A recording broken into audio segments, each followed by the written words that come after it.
बीकानेर के छोटे से जंगल में बंटी डायमंड डीलर कड़क सेठ के यहाँ काम करता था। बंटी बहुत अच्छा सीधा साधा था और हनुमान जी की भक्ति करता रहता था।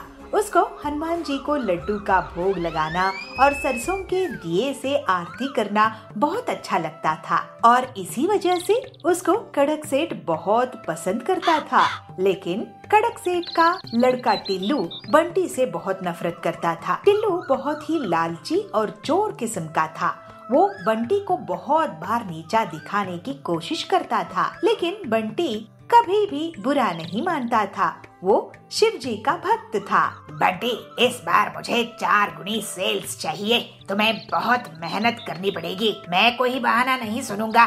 कोई भी ग्राहक खाली हाथ नहीं जाना चाहिए, अमीर हो या गरीब। तो बंटी कहता है, लेकिन टिल्लू जी, हम डायमंड्स बेचते हैं। यहाँ पर वैसे भी गरीब लोग नहीं आ सकते हैं। फालतू की बहाने नहीं बनाओ। पता नहीं पिताजी तुम्हें क्या देख कर रखे हैं। मैं होता तो तुम्हें अभी तक भगा दिया होता। टिल्लू बहुत ही बिगड़ा हुआ लड़का था। उसकी बातें सुनकर बंटी चुप हो जाता है। शाम में बंटी हनुमान जी के मंदिर जाता है और उनसे प्रार्थना करता है, हे हनुमान जी, कड़क सेठ कितने नेक दिल के हैं और उनका लड़का टिल्लू बहुत ही बिगड़ा हुआ है। आप उसे भी सद्बुद्धि दीजिए। आपकी जय हो। एक दिन कड़क सेठ जंगल के बाहर गए थे। टिल्लू दुकान में आता है। आज पिताजी नहीं हैं, आज मैं दुकान से पैसे और डायमंड चुरा कर ले जाऊंगा। ये बंटी जरूरत से ज्यादा ईमानदार है। इसके रहते मैं यहाँ पर चोरी नहीं कर सकता। बाद में बंटी आ जाता है। जब दुकान बंद करने का समय होता है तो बंटी अकाउंट्स और स्टिक चेक करता है। वो देखता है कि पैसे और डायमंड गायब है। अगले दिन सेठ जी को बताता है तो कड़क सेठ कहते हैं, ये क्या बंटी, इतने साल तुम मेरे यहाँ काम कर रहे थे। मैं तुम पर कितना भरोसा करता हूँ।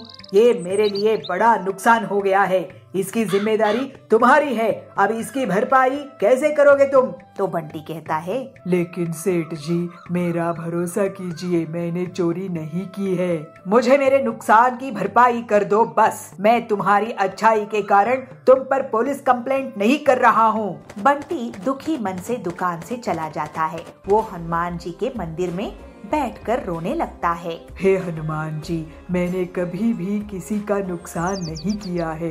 अब मैं क्या करूं? इतनी बड़ी रकम मैं कहां से जुटाऊं? मुझे तो अब कोई काम भी नहीं देगा। हर कोई मुझे चोर ही समझेगा। असल में टिल्लू चोर है, लेकिन मैं कैसे कड़क सेठ को बताऊं? उसका रोना सुनकर हनुमान जी वहाँ प्रकट हो जाते हैं। दुखी मत हो बंटी बेटा, तुम तो बहुत नेक दिल के हो। तुम्हारी भक्ति से मैं बहुत खुश हूँ। चिंता मत करो, तुम्हारी सारी तकलीफें दूर हो जाएंगी।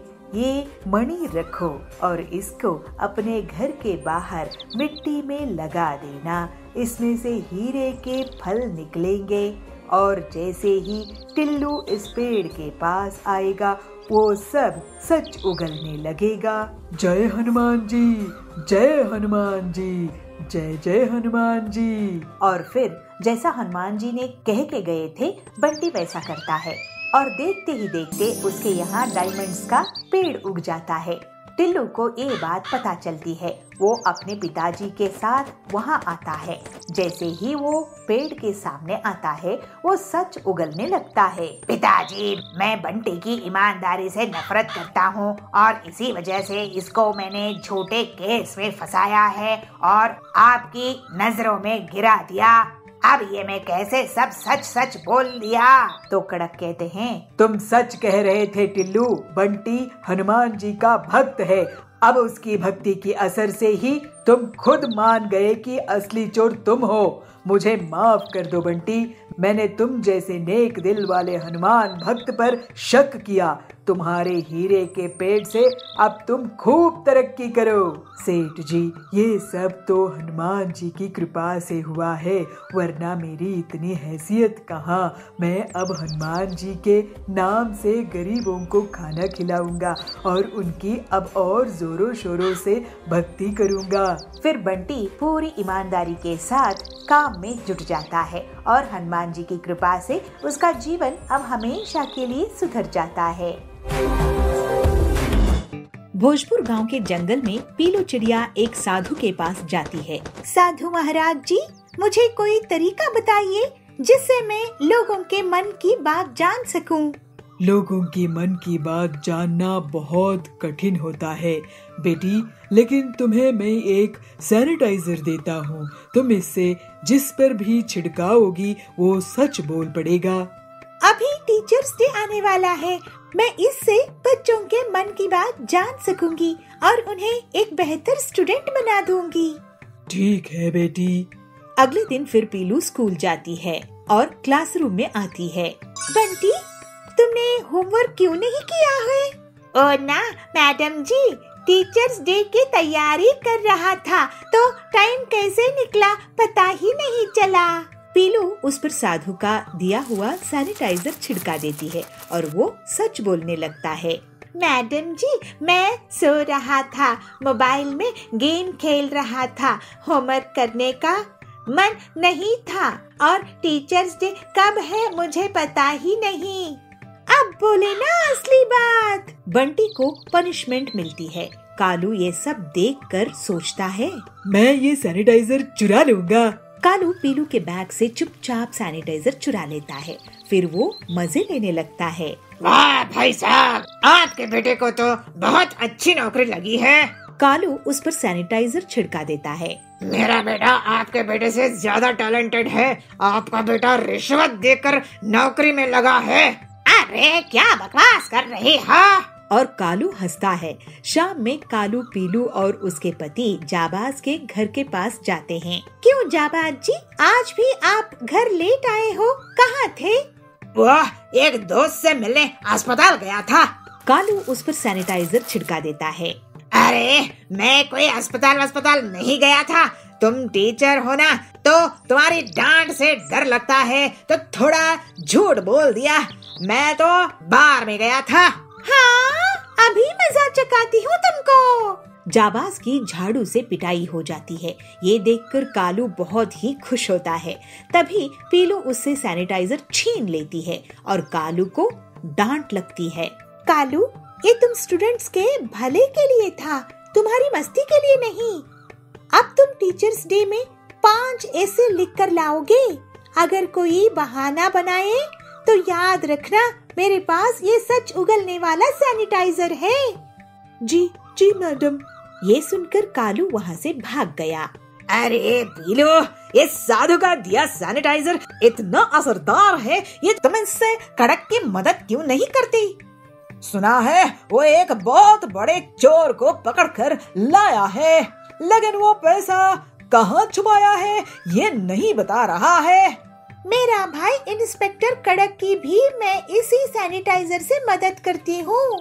फिर पीलू कड़क के पास पुलिस स्टेशन जाती है। कड़क भाई, ये सैनिटाइजर लो और इस चोर पर छिड़का दो। पीलू के कहने पर कड़क वैसा ही करता है और चोर पूरा सच उगल देता है। फिर सभी बच्चे पीलू को टीचर्स डे पर बहुत सम्मान देते हैं। कालू उस पर 5 ऐसे पूरी ईमानदारी से लिख कर लाता है और सरकार भी पीलू को टीचर्स डे के दिन चोर से पैसा निकलवाने के लिए इनाम देती है। इस तरह से पीलू एक अच्छी टीचर होकर सभी स्टूडेंट्स का जीवन सुधारने में कामयाब होती है। हीरापुर गांव के जंगल में कड़क सेठ बहुत ही अमीर, लालची और धोखेबाज सेठ था। उसके बेहिसाब संपत्ति थी। पेट्रोल पंप, फिल्म थिएटर, गाड़ियों का कारोबार, सोने हीरे की दुकानें वगैरह थी। कड़क जल्द ही एक मॉल भी शुरू कर देता है। पीलू उसी गांव में एक छोटी सी किराना दुकान चलाती थी, लेकिन आजकल उसकी दुकान में भीड़ नहीं रहती थी। वो काफी परेशान रहने लगी। उसी समय टिल्लू आता है। केला दे दे, एक कोल्ड ड्रिंक देना था। ये लो कोल्ड ड्रिंक। टिल्लू भैया, आजकल ज्यादा लोग मेरी दुकान में आते मिलती नहीं है। क्या तुम बता सकते हो ऐसा क्यों है? हाँ, आजकल क्या है ना, सभी चीज ऑनलाइन ही मिल जाती है। माचिस से लेकर कार तक सब कुछ ऑनलाइन इंटरनेट में मिल जाता है। और देखो, एक डिलीवरी बॉय जा रहा है। अच्छा, तो ये लोग हैं जो सामान डिलीवर करते हैं ऑनलाइन कंपनियों के लिए। लेकिन इसमें हम छोटे दुकानदारों का क्या फायदा है? तुम ऐसा करो कि किसी मेन मार्केट जगह में अपनी दुकान लगा लो। बड़ी दुकानों में भीड़ रहेगी, कुछ लोग तुम्हारे यहाँ भी आ जाएंगे। इसके बाद पीलू घर आके अपने पति बंटी को सब कुछ बताती है। तो बंटी कहता है, कड़क सेठ का मॉल इस जंगल में बहुत चलता है, क्यों ना तुम उसी के बगल में दुकान खोल लो, पैसों का इंतजाम मैं कर दूंगा। लेकिन कड़क सेठ बहुत चालाक था। जैसे ही उसे पता चला कि पीलू उसके मॉल के बगल में दुकान खोलना चाहती है, तो वो उसे एक सौदा कर लेता है। देखो बंटी, पीलू, मेरे मॉल के सामने तुम्हारी दुकान की कोई औकात नहीं रहेगी। तुम एक दुकान मुझसे खरीद लो, 5 लाख रुपए में, उसी में तुम्हारी भलाई है। अगर आप हमें 5 लाख में दुकान देंगे तो हम ले लेंगे कड़क सेठ। तो पीलू कहती है, ठीक है, हम ऐसा ही करते हैं। लेकिन बहुत दिन गुजर जाने के बाद भी उनकी दुकान उन्हें कड़क सेठ नहीं देता है। दोनों पति पत्नी उसके पास जाते हैं। कड़क सेठ, आप हमें हमारा पैसा वापस दे दीजिए, हमें आपसे दुकान नहीं खरीदनी है। ठीक है, ये लो 1 लाख रुपए। पीलू कहती है, लेकिन हमने आपको 5 लाख दिए थे ना। तो कड़क कहता है, तो मैंने कहा है क्या बुकिंग कैंसिल कराने के लिए? अब बुकिंग करोगे तो 10 लाख लूंगा। चलो भागो यहाँ से, नहीं तो ये भी नहीं दूंगा। दोनों पति पत्नी दुखी मन से घर आते हैं। तो पीलू कहती है, अब हम क्या करेंगे जी, हमारी पूरी संपत्ति खर्च हो गई है। मुझे सोचने दो, कोई न कोई रास्ता तो निकलना होगा। फिर बंटी अपने दोस्त हरिया के पास जाता है। वो एक ऑटो मैकेनिक था। उसके पास एक पुरानी गाड़ी थी। बंटी अपने दोस्त से पूरी बात कहता है और हरिया उसे उस गाड़ी का उपयोग बताकर एक आइडिया देता है। बंटी बहुत खुश हो जाता है। वो घर आकर पीलू को अपना प्लान बताता है। तो पीलू कहती है, ये तो वाकई बहुत अच्छा प्लान है।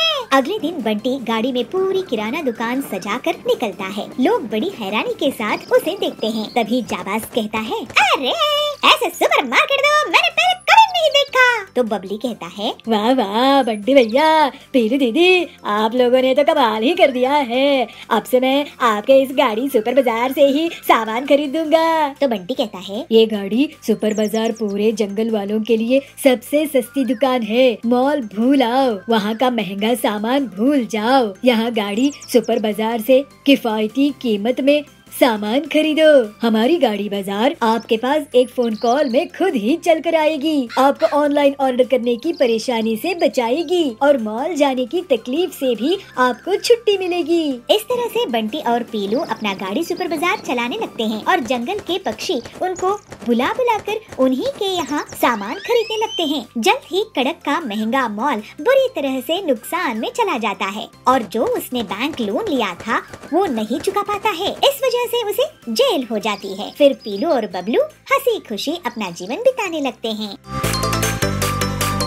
आचार्य जयसूर्या अपने पर्यटन के दौरान गांव-गांव जाके वहां की लोगों को अपने प्रवचन से अच्छी बातें सिखाते थे। आचार्य की मधुर वाणी और सत्य विचार से वहां के लोग बहुत प्रभावित होते थे। आचार्य के विचारों को अपने जीवन में लागू करके बहुत सारे लोग सद्गुणी बन गए थे। एक दिन पंढरपुर में आचार्य का प्रवचन चालू था। सज्जनों, अगर हम किसी का बुरा चाहते हैं तो हमारा भी बुरा होगा। अगर हमारे विचार अच्छे रहेंगे तो हमारे साथ भी अच्छा ही होगा।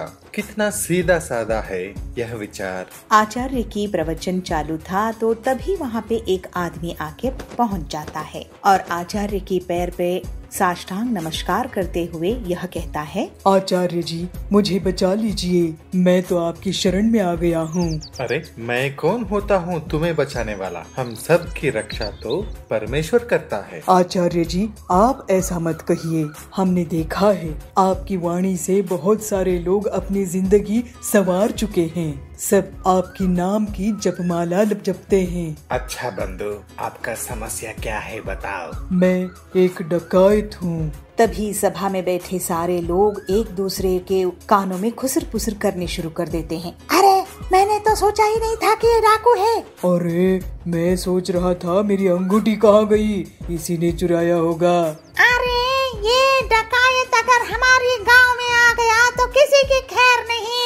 लोगों की खुसर पुसर सुनते ही वह डकायत बोलता है, अरे मैंने जिंदगी बहुत देख ली है आचार्य जी, मुझे कुछ अच्छा नहीं लग रहा है। मैंने लोगों को लूट कर जमाया हुआ धन मुझे रात को नींद नहीं करने दे रहा है।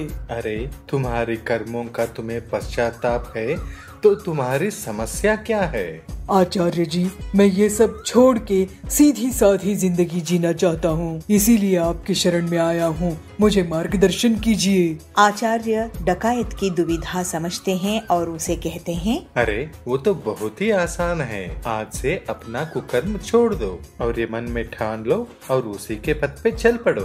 धन्योस्मि आचार्य जी, जो आपने कहा मैं उसी पथ पे चलूंगा। आचार्य जी अपने प्रवचन उस गांव में खत्म करके दूसरे गांव, तीसरे गांव ऐसे ही पर्यटन करते रहे। तो एक दिन वही डकायत फिर से आचार्य जी से मिलता है। आचार्य, आपने जो कहा था उस रास्ते पे चलने की मैंने बहुत कोशिश की, मगर क्या करे, मेरे हाथों को चोरी करने की आदत हो गई है, छूट ही नहीं रही है। आचार्य, कोई दूसरा उपाय बता दीजिए ताकि मैं भी अच्छा इंसान बन के जिंदगी बिता सकूं। आचार्य हंसते हुए कहते हैं, अच्छा ये बात है, तुम आदत से मजबूर हो तो ठीक है, तुम हर दिन अपने ही काम करते रहना, मगर तुम जो भी काम करोगे उसे मेरे प्रवचन में आके बताते रहना, तब तुम्हें कोई पाप नहीं लगेगा। आचार्य की बात को सुन के डकायत को अच्छा लगा तो कहता है, अरे ये तो आसान है, मैं चोरी भी करूंगा मगर पाप भी मुझे नहीं लगेगा। आज से ही मैं जो भी चोरी करूंगा आपके प्रवचन में आके सबको बता दूंगा। ऐसे कह के डकायत वहाँ से निकल जाता है और कितने ही दिन बीत गए मगर डकायत वापस नहीं आता है आचार्य के पास। तभी अचानक एक दिन आचार्य के शिष्य को उसकी याद आती है और शिष्य कहते हैं, गुरुजी, कितने दिन हो गए लेकिन वो डकायत तो आज तक आपके पास वापस आया ही नहीं, तो इसका मतलब आपका बताया हुए बातों से उसके ऊपर कोई भी प्रभाव नहीं हुआ क्या? ऐसा नहीं है मेरा शिष्य, उस पर प्रभाव हुआ है तभी उसी ने वापस नहीं आया। मेरा कहना है उसने चोरी करना छोड़ दिया होगा, इसीलिए उसने यहाँ नहीं आया है, वरना वो कभी का आ जाता। मगर गुरुजी, ये कैसे हो सकता है?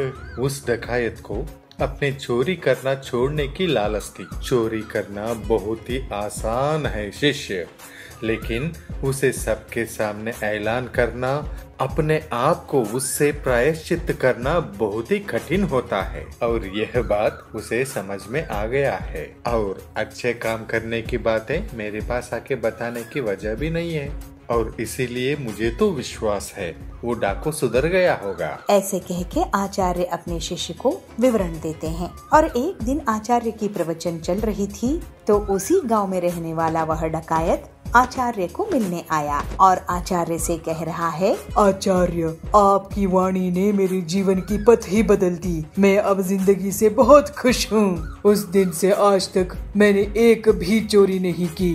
भले ही मैं कुछ दिन भूखा था मगर आज मैं कष्ट से अपनी जिंदगी को संवार रहा हूँ। कहते हैं ना, श्रम का फल मीठा होता है, तो मुझे भी यह श्रम बहुत आनंद दे रहा है।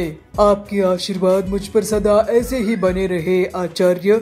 ऐसे कह के साष्टांग नमस्कार करता है। यह बातें सुनकर आचार्य की मन भी बहुत प्रसन्न हुआ और वह डकायत को कहते हैं, अब तुम्हें कोई प्रायश्चित की जरूरत नहीं है, अब तो तुम सदाचारी बन गए हो, तुम सदा सुखी रहो। ऐसे कहते हुए आचार्य अपने प्रवचन के लिए अगले गांव निकल पड़ते हैं।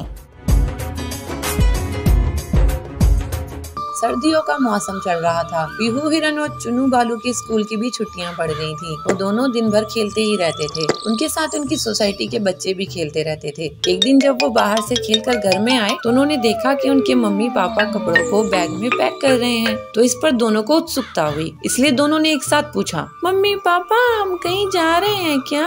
मम्मी, हाँ बच्चों, तुम्हारी नानी का कॉल आया था, वो कह रही थी कि बच्चों की स्कूल की छुट्टी पड़ गई है तो उनके पास आ जाओ, इसलिए हम आज ही गाँव के लिए निकल रहे हैं। ये सुनते ही दोनों खुशी से झूम उठे। ये हम नानी के पास जाएंगे, बहुत मजा आएगा।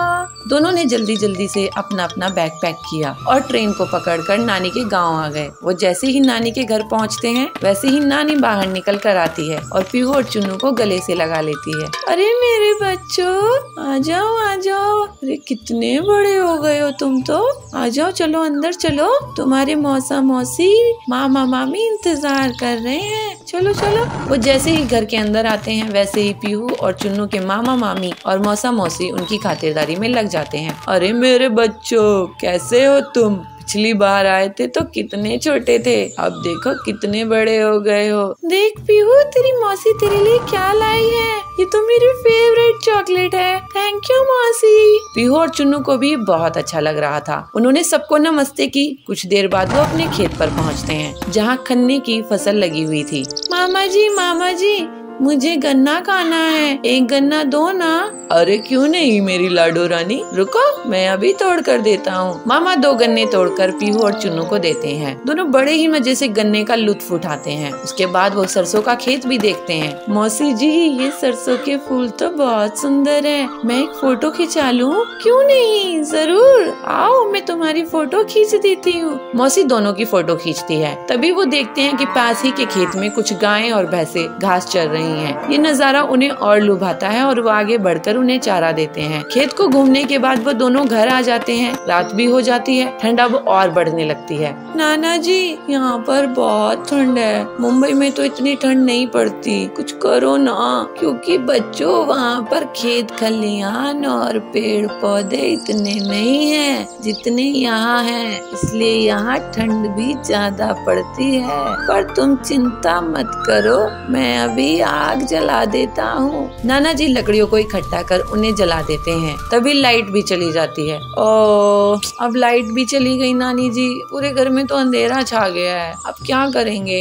मैं अभी लालटेन जला देती हूँ। नानी लालटेन जलाकर ले आती है। उसके बाद पीहू और चुन्नू का सोने का समय आ जाता है, पर वो अपने मम्मी पापा के पास ना सोकर नाना नानी के पास सोते हैं। नानी जी, कहानी सुनाओ ना, मुझे ना आपकी कहानी सुननी है। वो जो हम पिछली बार आए थे तब आपने कहानी सुनाई थी ना, वो मुझे बहुत अच्छी लगी थी। प्लीज वही वाली कहानी सुनाओ ना।